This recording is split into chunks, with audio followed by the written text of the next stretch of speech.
All right, so for the SPX, some of you guys probably took this opening move here whenever you got this, and it was a good move. I've got the axis. This is set on $10 right here. You can see we got 64.20 and then 64.10.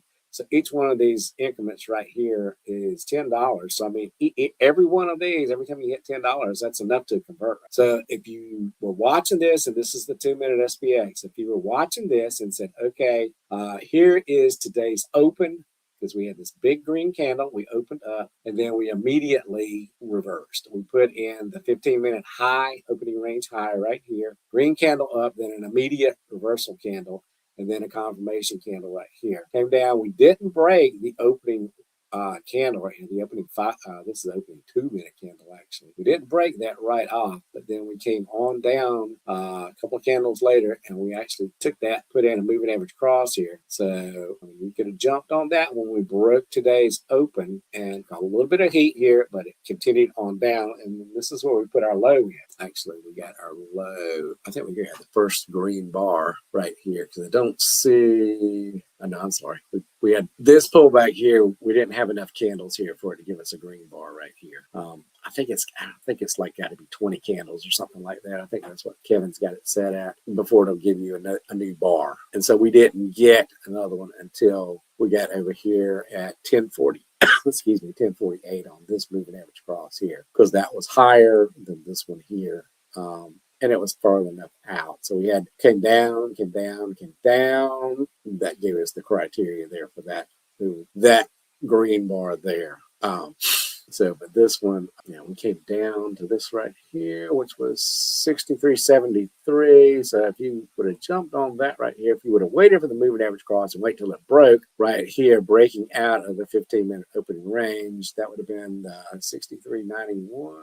So you're taking the 90.85s, and it went all the way down here to 73. So you would have definitely converted on that, and you could have probably stacked another one. Then this reversal here, well, it didn't really go anywhere. Let's see if you would have looked at this one. We came in here, we put in a bottom. We didn't get a green bar, but we did put in a bottom, reversal candle, confirmation candle, moving average cross in one.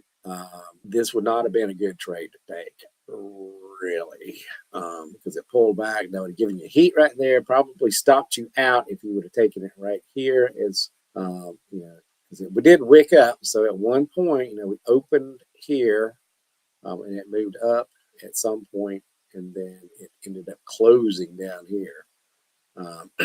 So that was, let's see, that was 83.60, came down here 83.78. So that would have been about 6 points right there in that white moving average cross candle to the downside. So you'd probably been about 60 or so dollars underwater if you would have jumped in right here. Depending on where you put your stop, you would either got stopped out of that or held through it. And then it did reverse here. But if you got in here, let's see, that was moving average cross right there at, what did we say, 83, and then up here to 93. That's about 7 points.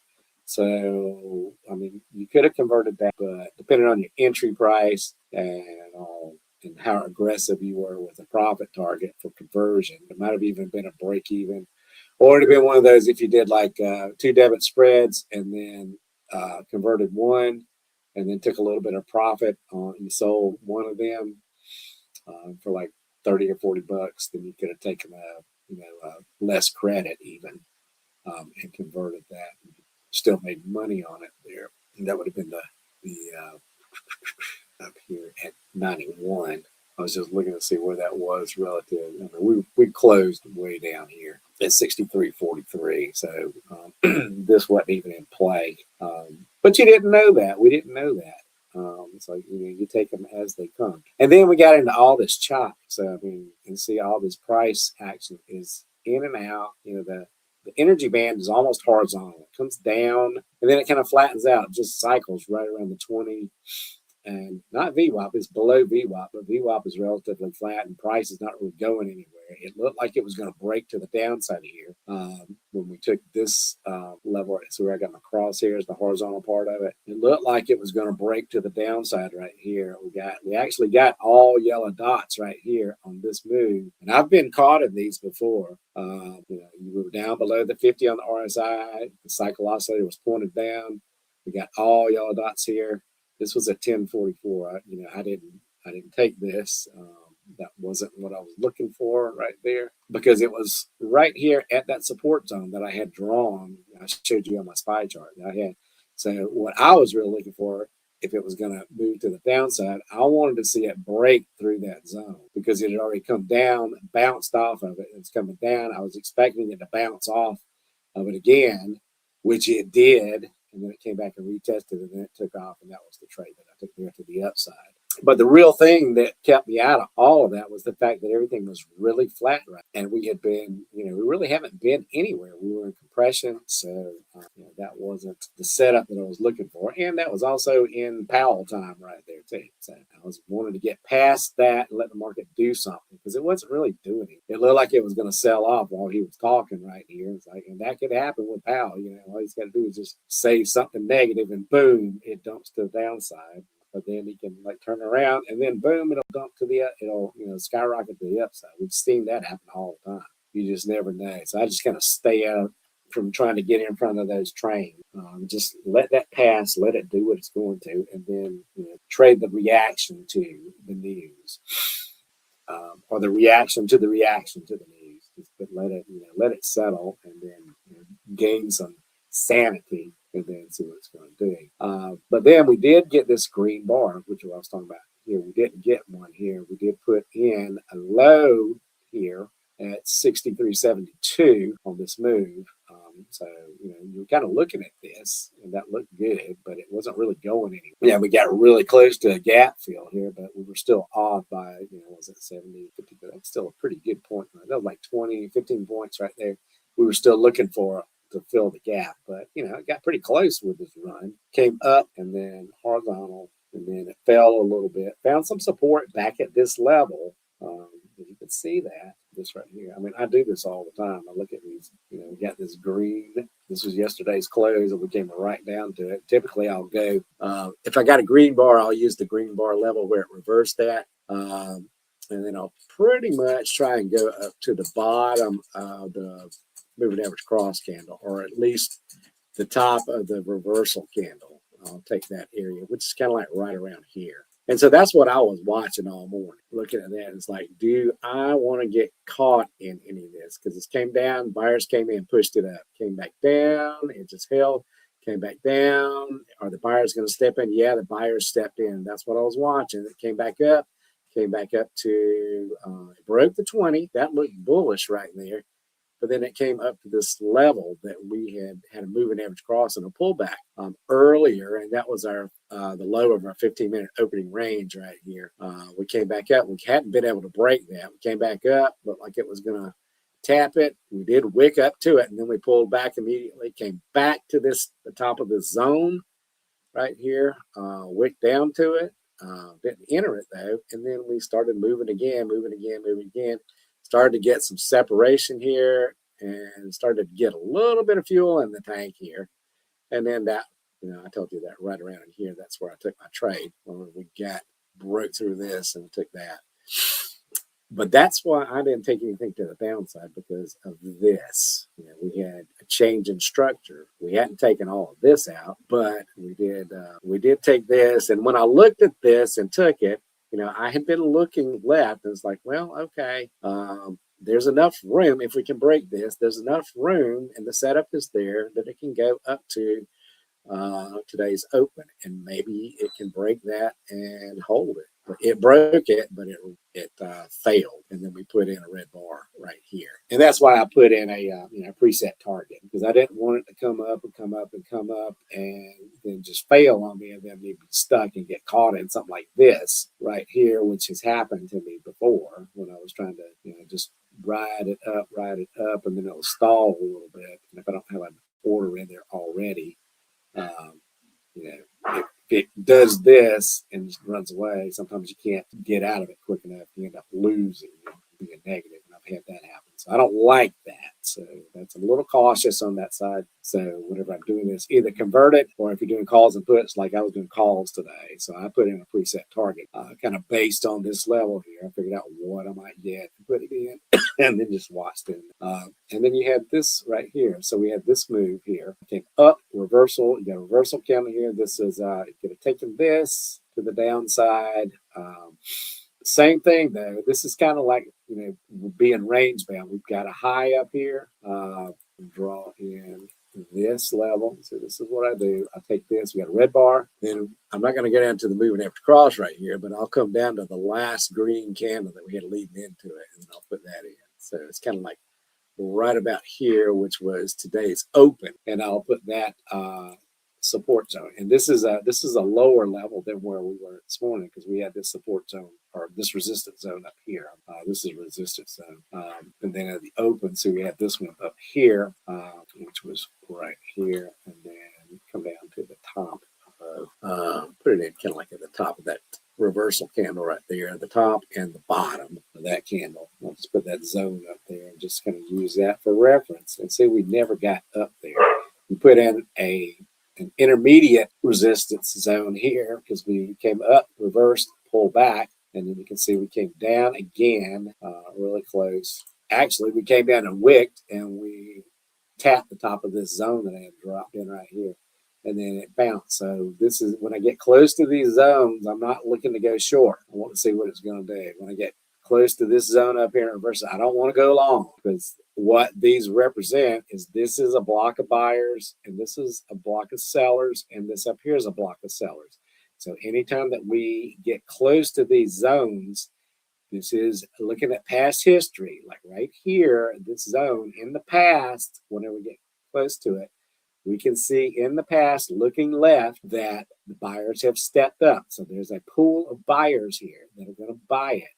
Now, they may not, but in the past they have, and we expect history to repeat itself. Based on what we're seeing here, came down once, buyers bought it, came back, reversed, buyers bought it, drove it up past the VWAP, and then sellers stepped in and said, no, we're going to sell it.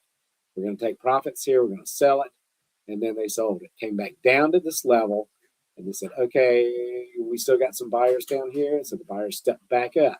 And they drove it back up to this intermediate zone again. You see right here, it sold it off a little bit, came back up, and then more and more and more. Drove it back down to the buy zone down here, where we've been playing with all morning. Came back down here, and that was still in play.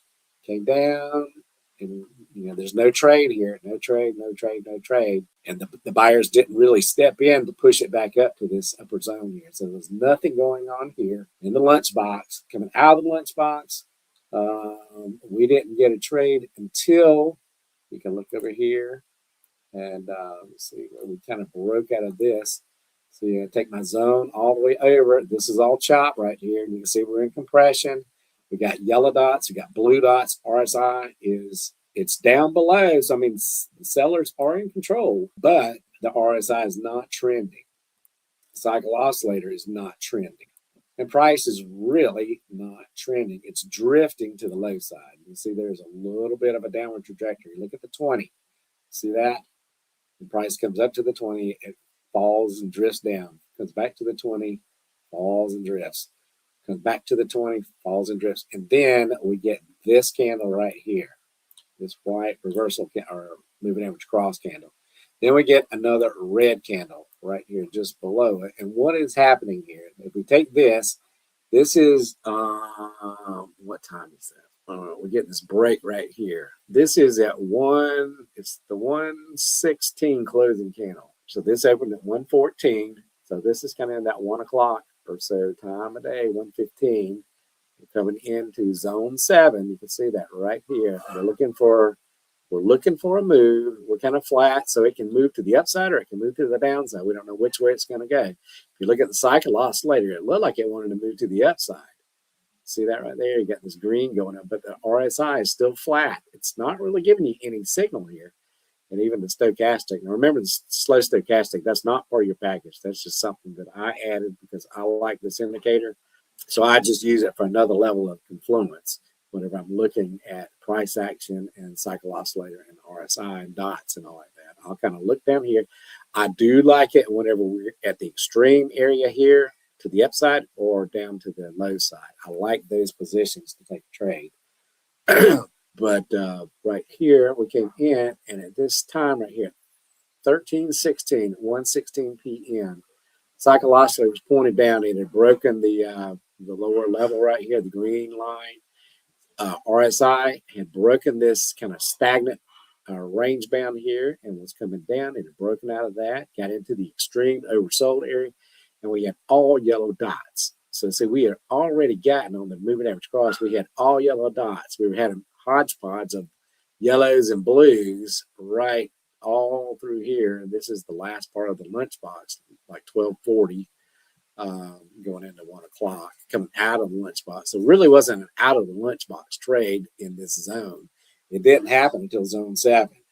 And then we had this move to the downside. And that was all this right here. Okay. And then, but see, that was the point that I was making right here with this support zone and the block of buyers. The buyers were kind of like holding it right here, but they weren't doing anything to drive the price up. And so it was kind of like just a battle going on here between buyers and sellers, and just, kind of just range bound until we got right here. And then it's like the buyers gave up the ghost and the sellers took over and they drove it on down to the next level. And if we go back and look at this time period, so this is like 12:30 to 12:30 to 1 o'clock. Let's look at this on the 5-minute. So 12:30, that's right around here. It's all yellow dots. RSI is kind of drifting to the downside, but not really strong. Cycle oscillator was still pointed down. But there is an overall trend here to the downside. You can see that. Because we were below right here at noon. This is all kind of lunchbox time right here. We had put in that double top. We tested pre-market low twice. Couldn't get in the sandwich and stay. The 20 caught us right here at 11:30. So we had a range-bound area right here. And then we broke out of that. And then we started drifting to the downside. And that was our lunchbox. So, I mean, this wasn't a real strong trade right here. It was, this is $1 move right here. Right here. That's what I'm looking at. So we broke this level right here, and we got all yellow dots on the 5-minute. So, I mean, you could have taken this on the 5-minute and just kind of held it through this move because we had moving average crosses to the downside, our moving average cross, and then we had our moving averages on the 5-minute. This is the 5 and the 10, and then the cyan right here is the 20. The gold is the 5, the blue is the 10. And see, there were railroad tracks stacked to the downside, just down, down, down. We did have a little green bar pull back here, but we didn't get a moving average cross to the upside. We never crossed moving averages. And then it came back down, popped back up just a little bit, held this little chop area. This is still kind of part of the lunchbox time right here, 12:30. And then you can kind of, and I've talked about this some too, whenever we get these green bars, you can use the green bar level and the red bar level as support and resistance levels. And see, like this one right here, you can see we had a green bar right here. Let's see if I can put it up. No, I can't. But I tell you what I can do. I'm going to show you this. I can put a little circle right here. This is what I'm looking at right here. You see that? See that blue circle? In the middle of it, there is a green bar. See that little green horizontal line right there? That tells us that there was a green bar here. After, we had a green bar here on this horizontal line. Right here, we had a green bar. And then again, right here, we had another green bar. So we came up and then we came back down. And this is that support level that I was talking about. I've been talking about it pretty much all during this session once I drew it out here and showed it to you guys. So it came down to that level right there and it hovered It just kind of hung on right there, but it did not make an effort to really try and push back up the pre-market low or the low of the opening range, breakout range. It didn't make a chance, an attempt to do that. And then it just kind of fell apart right here. And then it came on down to another level. We got a green bar right here at 145. You see this pullback. Same thing with this. We had a pullback, but we didn't get a moving average cross. So it moved up, green bar, and then it failed. Came back down, and then more of the same, more of the same, more of the same, until we get here at 340, which is part of power hour. We're coming down. We got a reversal candle right here, confirmation, and then moved up, broke the 20, and then market closed. But that's what kind of happened today. Thanks for watching. Hope you enjoyed this video from Trade With Me Now. Make sure to go ahead and like this video and subscribe to our channel so you make sure that you catch our next video right when it's released. Also, if you have a question or comment, please leave that in the comment section below. And of course, if you want to learn more about Trade With Me Now or join our community of profitable traders, go to tradewithmenow.com. There's also a link in the description below.